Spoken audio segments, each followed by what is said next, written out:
Hi everyone, Kaji tales with me YouTube ಚಾನಲ್ಗೆ ಸ್ವಾಗತ. ನಾನು ಲಾಂಛನ. ತೆನಾಲಿ ರಾಮಕೃಷ್ಣನ ಕಥೆಗಳನ್ನು ಕೇಳ್ತಾ ಇದ್ದೀರಿ. ಹಾಗೆ ಇವತ್ತು ಕೂಡ ಕೆಲವು ಕಥೆಗಳನ್ನು ನಾನು ನಿಮ್ಮ ಮುಂದೆ ವ್ಯಕ್ತಪಡಿಸ್ತಾ ಇದ್ದೀನಿ. ಸೊ ಇಂದಿನ ಕಥೆಯಲ್ಲಿ ತೆನಾಲಿ ರಾಮಕೃಷ್ಣನ ಬಗ್ಗೆ ಕೇಳೋಣ. ಹೀಗೆ ವಿಜಯನಗರದಲ್ಲಿ ಒಬ್ಬಳು ಮಹಿಳೆ ಇರ್ತಾಳೆ. ಅವಳು ತುಂಬಾ ಬುದ್ಧಿವಂತಿಕೆ, ಹಾಗೆ ಅವಳು ನೋಡಲು ಕೂಡ ತುಂಬಾ ಚೆನ್ನಾಗಿರ್ತಾಳೆ, ಸುಂದರಿಯೂ ಹೌದು. ಅವಳ ಬುದ್ಧಿವಂತಿಕೆಯನ್ನು ಮೀರಿಸಲು ಯಾರಿಂದಲೂ ಸಾಧ್ಯವಿರೋದಿಲ್ಲ. ಅದರಿಂದ ಅವಳಿಗೆ ತುಂಬಾ ಅಹಂಕಾರ ಇರುತ್ತೆ. ತೆನಾಲಿ ರಾಮಕೃಷ್ಣನಿಗೆ ಈ ವಿಚಾರ ತಿಳಿಯುತ್ತೆ. ಅದೇ ರೀತಿ ಇವಳ ಅಹಂಕಾರವನ್ನು ಹೇಗಾದರೂ ಮುರಿಯಬೇಕು ಅಂತ ಹೇಳಿ ಅಲ್ಲಿಗೆ ಹೋಗ್ತಾನೆ.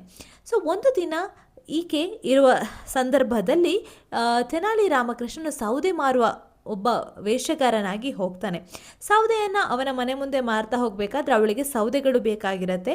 ಹಾಗೆ ಅವಳು ಹೇಳ್ತಾಳೆ, ಈ ಸೌದೆಗಳನ್ನೆಲ್ಲ ಕೊಟ್ಬೇಡು, ನಿನಗೇನು ಬೇಕೋ ಅದನ್ನ ನಾನು ಕೊಡ್ತೀನಿ ಅಂತ. ಆಗ ಇವನು ಹೇಳ್ತಾನೆ, ನನಗೆ ಕೈ ತುಂಬುವ ಧಾನ್ಯವನ್ನು ನೀನು ನೀಡಬೇಕು ಅಂತ.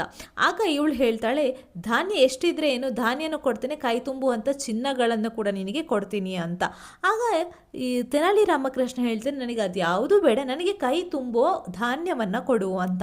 ಆಗ ಇವಳಿಗೆ ಅರ್ಥನೇ ಆಗೋದಿಲ್ಲ.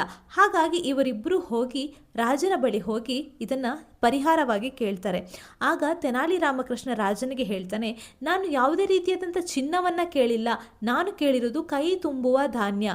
ಅಂದರೆ ಒಂದೇ ಧಾನ್ಯದಿಂದ ನನ್ನ ಕೈ ಫುಲ್ ಆಗಬೇಕು, ಅಂದರೆ ನನ್ನ ಕೈಯಲ್ಲಿ ಫುಲ್ ಒಂದೇ ಧಾನ್ಯ ಇರಬೇಕು, ಬದಲು ಒಂದು ಗೋಣಿ ಚೀಲದಷ್ಟು ಧಾನ್ಯವನ್ನು ನಾನು ಕೇಳಿಲ್ಲ ಅಂತ ಹೇಳ್ತಾನೆ. ಆಗ ಆಕೆಗೆ ತುಂಬಾ ಆಶ್ಚರ್ಯವಾಗತ್ತೆ. ಅದೇ ರೀತಿ ಅವಳಲ್ಲಿ ಆ ಧಾನ್ಯ ಮಾತ್ರ ಇರೋದೇ ಇಲ್ಲ. ಹಾಗಾಗಿ ಅವಳು 1000 ವರಹಗಳನ್ನು ಬಹುಮಾನವಾಗಿ ತೆನಾಲಿ ರಾಮಕೃಷ್ಣನಿಗೆ ನೀಡ್ತಾಳೆ. ಸೊ ನಾವೀಗ ನೋಡಿದ್ವಿ ತೆನಾಲಿ ರಾಮಕೃಷ್ಣನ ಚತುರತೆ ಹಾಗೂ ಅವನ ಬುದ್ಧಿಶಕ್ತಿಯಿಂದ ಅವನು ಯಾವ ರೀತಿಯ ಸಮಸ್ಯೆಗಳನ್ನು ಎದುರಿಸಿದ್ದ ಅಂತ. ಹಾಗೆ ಮುಂದಿನ ವಿಡಿಯೋದಲ್ಲಿ ಇನ್ನೂ ಕೆಲವು ಕಥೆಗಳನ್ನು ನಾನು ನಿಮಗೋಸ್ಕರ ಹೇಳ್ತೀನಿ. ಅಲ್ಲಿ ತನಕ ನಿಮಗೆ ಈ ವಿಡಿಯೋ ಇಷ್ಟ ಆದರೆ ಲೈಕ್ ಮಾಡಿ, ಶೇರ್ ಮಾಡಿ ಮತ್ತು ನನ್ನ ಯೂಟ್ಯೂಬ್ ಚಾನಲ್ಗೆ ಸಬ್ಸ್ಕ್ರೈಬ್ ಮಾಡಿ. Thank you.